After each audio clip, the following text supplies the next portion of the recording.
Oh, wait, you're listening. Okay. All right. Okay. All right. You're Listening to Radiolab. For kids! Radiolab. From WNYC. See? Yeah. 3, 2, 1. Imagine You sprout massive wings.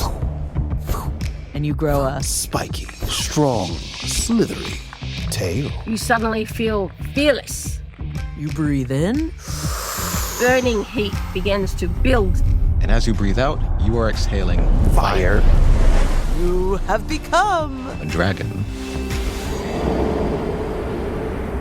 Okay, now is the part where I make you sing the theme song with me. Perfect. Terrestrials, terrestrials, we are not the worst, we are the Best. You got it. terrestrials. Terrestrials is a show where we uncover the strangeness waiting right here on Earth. And no, dragons do not exist on Earth. But on January 29th, dragons will rise all over the planet. Dragons in the form of massive dragon puppets that will dance through cities all over the world to celebrate Lunar New Year, which is just another way of marking the passage of a year based on the moon. And so today, in honor of Lunar New Year, for a special Terrestrials episode, we wanted to dive deep on dragons to learn what they have to do with the dawning of a new year, why the dragon myth has arisen independently from so many cultures, and finally explore if there is any tiny chance that dragon-like beasts could have ever been real. I am your host, Lulu Miller, joined as always by my songbud, Alan. Ready to set it on fire. How's your breath, Alan? It's fiery. And joining us today to make sense of dragons is China's official keeper of the dragon dance tradition, 我叫陆大姐。 Mr. Lu Dajie. And is it fair to call him one of China's best dragon dancers? I think it's fair, but I'll ask him. 可以。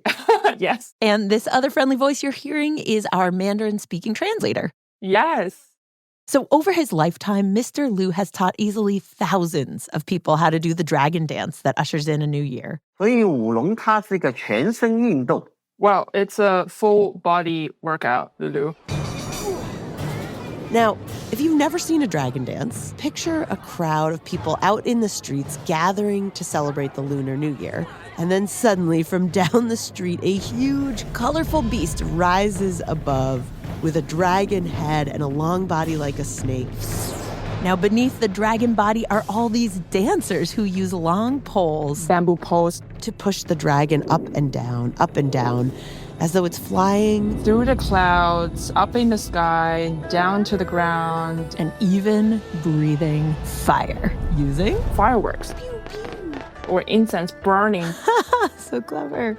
And these dragons come in all sizes. Some of them are just a few people long. Some of them are over a full city block, or sometimes over a mile long. Like 4,000 meters, something like that. Whoa. Wait, so were there like hundreds of people inside that one? Yes. Wow. So cool. The dragon in Asian culture is very different from a Mr. Lu typical explained Western that in his image tradition, the of dragon holds the power of all the animals, of all of nature. And so going back to ancient times, farmers would pray to the dragon as a new year dawned because they would bring you the right wind and the amount of rain, or maybe you were in a drought and the dragon has those powers to give you the harvest, a good fortune. it's a creature that's about luck, about generosity. It's actually pretty common. During the performance, some audience will try to sneak whiskers off the dragon or like touch the scale and rub it off on their children and just to get this, sense of fortune. Wow, so take little pieces for good luck. Yeah, poor dragon. 我把人生的一大部分。 Even though Mr. Lu is clear that the dragon of Chinese legend is just that, a legend, there is this eerie thing. it happens, all across the world in different cultures. Dragons appear in artwork and myths from cultures all over the globe. European, African, Iranian, Central American, Nordic. And they sprang up in these legends before the world was really connected, before these different cultures had really met each other. Which makes me wonder, why would this strange, winged, fire-breathing, scaly beast arise spontaneously from so many different places? Could it maybe mean that perhaps a dragon-like beast once existed for real? And that is why I have brought in my trusty producers/investigators onto this case to solve this question. So, Anna. Hello. Alan. What's happening? I'm going away on maternity leave to take care of my new baby. I want you to solve 2 things for me while I'm gone. Okay. Okay, one is there any chance dragons were ever real? Ooh. Or was there some dragon-like beast that lived that could have inspired the myth? Yeah. And if not, could we build a dragon out of the things that evolution has already made? Like, do the elements of a dragon exist in nature? What elements? What traits are we talking about? Okay, I made you a list. Your quest to build a dragon, if ye buds choose to accept it, requires you to complete 6 challenges. First challenge, your mashup creature needs the massive body of a huge reptile. Big body. Challenge 2, impenetrable scales, not to be slayed by sword nor fearsome beast. Scales. Challenge 3, our creature needs teeth so sharp they can crush bone. Sharp teeth. Challenge 4, wings that can hold up such a gigantic beast. Wings. Challenge 5, the fiercest talons in all the land. Talons. And finally, challenge 6, the most important dragon trait. I want you, my brave and noble buds, Anna and Alan, to find me a real creature that can breathe fire. Fire. That's going to be the tough one. It just doesn't seem like it would work at all. Yeah, I would imagine that any creature that's breathing fire would burn its lips. If you can find me a creature that produces fire, I am going to be so excited. So do ye, noble buds, accept the challenge? Oh, yeah. Absolutely, I do. Okay, so you're going to do a bunch of research, build us the best dragon possible from things nature has already created. I'm going to go have a baby, and we'll all be back after this short break. What if your baby's the one that breathes fire? I guess that make nursing kind of hard.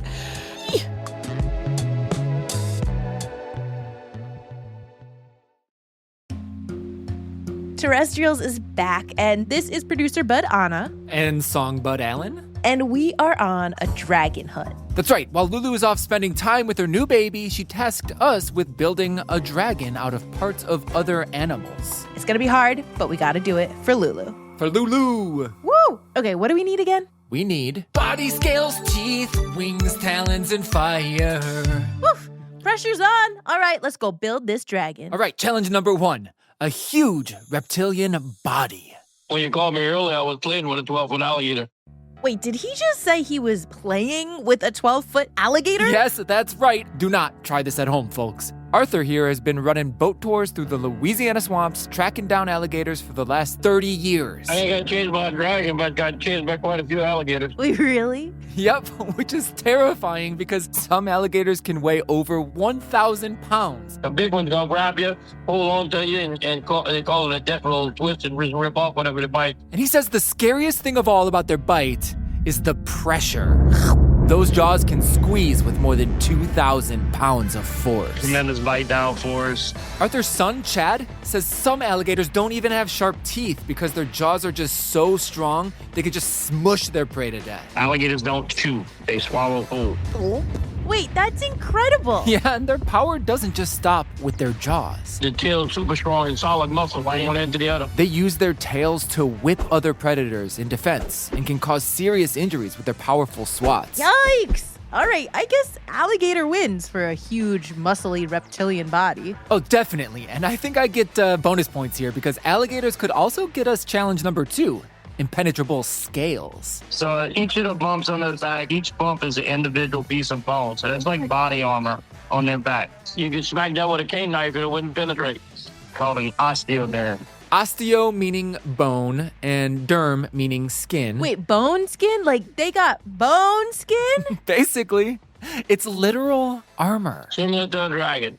And the easiest way to tell the difference between an alligator and a crocodile is one you're going to see later, the other one you'll see after a while. You knew that, right? Well, moving right along to challenge 3, we got to get teeth.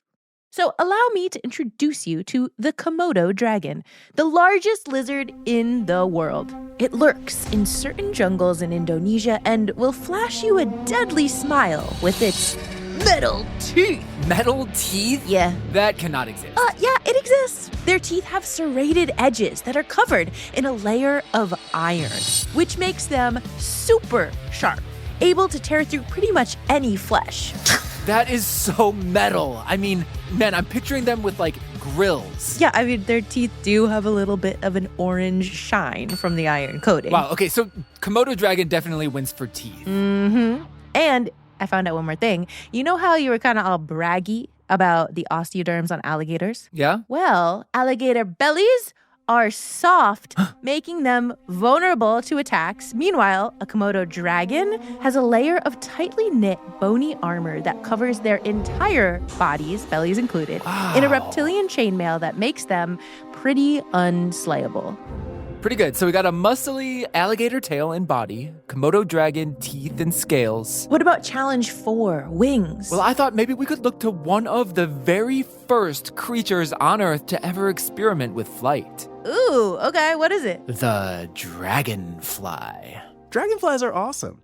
I know that voice. That's Terrestrials bug correspondent, Dr. Sammy Ramsey. This is a very nerdy episode concept, and I am here for it. Sammy says what's so phenomenal about these fast, fluttering dragonfly wings is all 4 of them can move independently. Whoa. Meaning they can fly backwards, they can hover. They can fly to the left, to the right, to the front, to the back without changing the orientation of their bodies. This stealthy flying gives dragonflies a kill rate of over 95%. Even the fastest animal in the world, peregrine falcons, they only catch their prey 23% of the time. Okay, that's very cool. Only one problem, my guy. What's that? You stick those itty-bitty wings on an alligator body? Plop. Gator ain't going nowhere. Yeah, but don't worry, I got you. Quetzalcoatlus, named after an Aztec feathered serpent god. This is paleontologist in training Ade Ben Salahuddin, who studies dinosaurs and other ancient creatures. Indeed. And he says the coolest wings ever to exist belong to the Quetzalcoatlus, a giant feathery pterodactyl with a wingspan of up to 40 feet long. Whoa, that's like the size of a small plane. Yeah, it is. And it's one of the biggest known flying creatures that nature has ever created. Whoa, fierce. But Ade says their bodies were a little funny looking. Like a giant bat with the proportions of a giraffe. I love that. Now, don't be fooled by the whole gangly giraffe thing. Quetzalcoatluses are thought to have been very nimble flyers who could soar down and pluck up smaller dinosaurs and gobble them. Wow. Okay, so these are our wings. Yeah. One little catch, though. As big as Quetzalcoatluses were, they had really light, hollow bones, like birds, which made them light enough to fly. So Ade brought up one more point, which is that if our chunky Komodo gator dragon is going to fly, it's going to have to lose some weight. If we were to abide by the rules that nature, like animals, seem to go by, any non-flying limbs are going to be pretty skinny. Something long and thin, like I'm thinking flamingo type bird. You're saying give this guy flamingo legs? If we want a really big animal, we have to give up something. So I'm just imagining this like fearsome dragon breathing fire with these little tiny pink legs. Okay, so disappointing. All right, what's next? I think we gotta hurry up because Lulu's gonna be back from maternity leave any minute. And we still need talons and fire. What if I told you we had a shot at getting both talons and fire in one creature? No way. What is a firehawk? They would be very similar looking to a hawk, very sharp talons. This is Aboriginal artist and storyteller Natalie Davey from the Bonobo Dangumue clan. So half of my family has been around Australia for probably over 60,000 years. Wow. It's a long time. Natalie inherited a lot of stories from her family about the long history of their land. One story is about a bird called a black kite or a firehawk that uses fire to hunt, which sounds scary, but in Natalie's family, the bird is kind of a hero. So we thank that hawk because that hawk brought fire to us. The story goes that a grumpy crocodile was hoarding all of the world's fire in his underwater lair. So the hawk asked the other animals to create a diversion and then dove beak first down into the lair to grab the fire. Just full speed, and was able to grab some of the fire and get back out of the water. In the story, the firehawk flies through the air with the fire and shares it with all the land creatures. And in reality, well, this blew my mind. It's basically the same. Wait, what? The firehawk will dive down into forest fires, grab torches in its talons, and then use the fire to smoke out rodents and snakes hiding in the forest so it can eat them. Grilled meat. Nice and toasty. It is very cool that it hunts with fire. Yes, indeed. And if you were to look up in the air, I mean, you would see this fierce winged creature with literal fire. Sounds pretty dragony to me. That bird is cool, but he is just kind of like holding the fire, right? Like he's not producing the fire. I mean, I know what you're saying, but what if a fire-producing animal just doesn't exist? Oh, wait. I mean, we haven't even talked about bombardier beetles yet. Oh, Dr. Sammy! Wait, what did you just say? Bombardier? Bombardier, like the military term for someone who drops bombs? Mm-hmm. And if you poke a bombardier beetle, well, let's just say it's not going to be the best experience for you. Just take it from famous scientist Charles Darwin. Cheerio. Something that Charles Darwin noticed was that beetles are just everywhere. And he was trying to collect them all, like he was playing Pokemon or something. Ooh, a ladybug. Ooh, a scarab beetle. And he made the mistake when trying to grab a different beetle that he saw, but he already had one in his hand. Oh, what's that beetle with the bright orange legs? He put the beetle in his mouth. Gotcha. Wait, what? I'll keep you safe in here. Like, I don't have a little jar, so I'll just pop it in my mouth? This is the perpetual difficulty of being an entomologist. There are over 380,000 beetles, and I only have 2 hands. And so he put this bombardier beetle in his mouth so that he could grab another beetle. And the bombardier beetle did not take kindly to this experience and ended up rocketing, actually shooting rocket fuel out of its butt onto Charles Darwin's lips, scalding his lips and teaching him a valuable lesson. Well, that was a very nice little bugger. What do you mean rocket fuel? So you think I'm playing. When I say rocket fuel, I mean rocket fuel. It is scalding. It's really, really hot. Wow, so this beetle shoots a substance so hot, it can literally burn the flesh of any creature it touches. Just like a dragon might? Mm-hmm. Let's take a break to consider that a bombardier beetle burned Charles Darwin's mouth with scalding liquid out of its butt. Okay, love this beetle, but how do you think Lulu's gonna feel about our dragon shooting scalding fuel out of its butt instead of fire from its mouth? I still vote for the Firehawk's fire. Why do you think we have to choose? Can't we just have both? It is our dragon. It is our dragon. Sounds like we got this thing figured out. Let's go tell Lulu. Let's do it.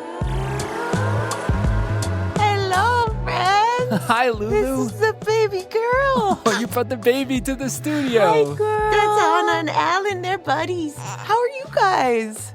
Good. Pretty good. Did you find out some stuff? Oh, did we? Have we got a dragon for you? I am like authentically so excited. Okay, first I need to know. Did you find any evidence that dragons or a dragon-like thing may have actually ever really existed, a real one?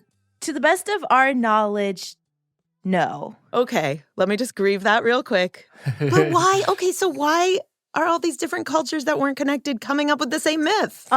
That is maybe even spookier. The baby agrees. Okay, so one of the reasons might be fossils. Okay. So imagine you're an ancient person walking around and you come across the skull of an elephant. Right, or the wings of a pterodactyl. But you've never actually seen an elephant or a pterodactyl. And this is before the internet. You can't just Google, what is this bone? It looks like some creature you've never seen and you're like, whoa. And your mind starts going wild. And maybe you invent a creature like a minotaur or a pegasus or a dragon to explain what you've seen. And this is happening all over the world. So it's just like confusion, people's imaginations running wild. That's at least the answer we got from a couple different paleontologists. Got it. Makes sense. But it is sort of a bummer that dragons never really existed. But in building our own dragon, we did a deep dive into all the creatures that have really existed. And honestly, they're even wilder than the dragons that human minds have dreamed up over all these years. So sit back, relax, and we'll tell you all about it. In song. Wait, seriously? Yeah, seriously. Oh, okay. Rising up from the shadows of our imagination. The awesome, fearsome beast of our creation. Piece by piece from the fiercest things in nature. Body, scales, teeth, wings, talons, fire. A forked tongue slithering between jagged iron teeth, like the metallic mouth of a Komodo dragon. She's also got Komodo scales, bony chainmail, super strong body armor, mega tough. Nothing can harm her. Yeah, she's got mad protection, but she's also got to fight. Needs a beefy gator body and tail to swing with all her might. Body, scales, teeth, wings, talons, fire. To get giant wings, we gotta go back in time. It's a bird. It's a plane. It's a giant reptile in the sky. Soaring over all of us with wings of Quetzalcoatlus. This creature gives our dragon a 40-foot wingspan. Like a dragonfly, she can dart and dive. She's got us flapping terrified. Body, scales, teeth, wings, talons, fire. If she's gonna fly, we gotta lighten the load. So slap on the scrawny legs of a pink flamingo. But on those skinny legs, she's got the fiercest claws of a ferocious fire hawk. So she can hunt and fight. All right. But my buds, you still haven't talked about fire. A creature with fire is your burning desire. It is. Guess what? What? Well, you're in luck. In her firehawk talons, she carries the flames. She hunts with hot torches and sets forests ablaze. But if you want an extra spark, we won't keep you guessing. Like the bombardier beetle teaching Darwin a lesson. We got a secret weapon, and it breaks all the rules. A scorching caboose that shoots hot rocket fuel. That's right, our dragon shoots burning hot liquid out of its butt. Our dragon shoots burning hot liquid out of its butt. What do you think, boss? Whoa. Okay, wait. I need to recap because I was laughing through one part and I didn't hear. But okay, so it's got an alligator body, feathery pterodactyl wings, metallic teeth and scales of the Komodo dragon, talons of the firehawk, holding flames, and it shoots hot fuel out of its beetle bum. That's it. That's nature's real dragon. I'm loving this thing. But if we're dealing in honesty, it's not like breathing fire as we typically think, out the mouth flames. Okay, so yeah, our paleontologist in training, Dajie, was also kind of disappointed in our booty rocket fuel. It's just a clear liquid that steams. It's got no pizzazz. Yeah, I mean, it's got no pizzazz. I pose an alternative. That is from birds. Yes. A baby fulmer is a seabird that barfs on its predators and coats them with stinky, sticky stomach oil. Ew. It's a fiery orange slime.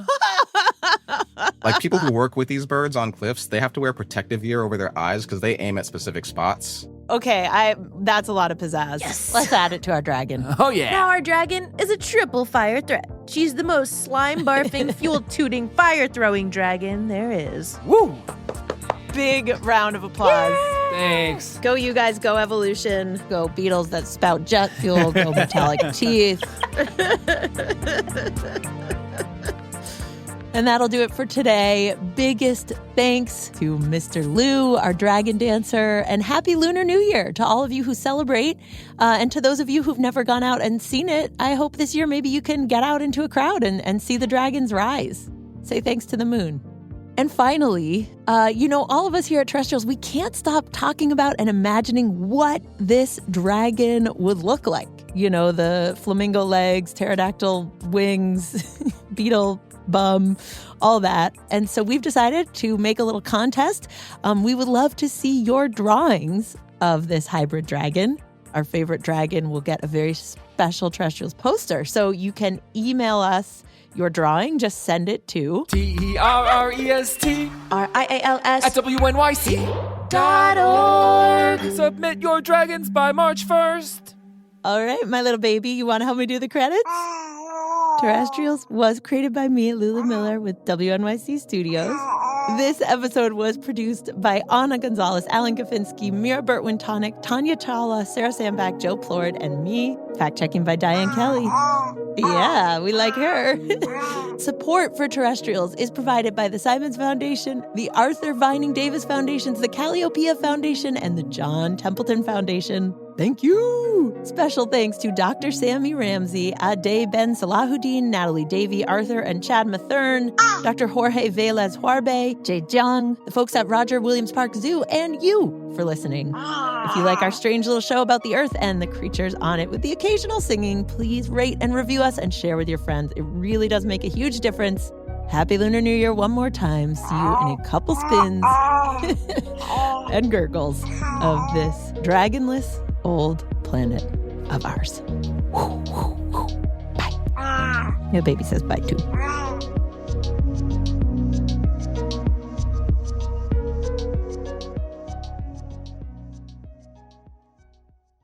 Hey, Alan, how many teeth do coyotes have? I don't know. Well, do you know how high a coqui frog can jump?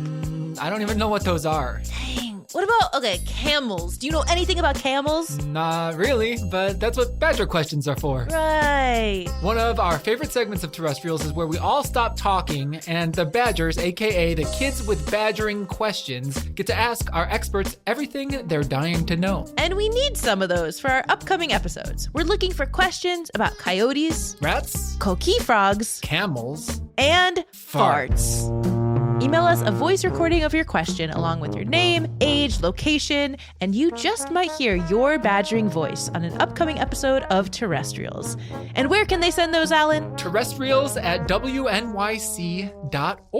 That's TERREST RIALS at WNYC.org.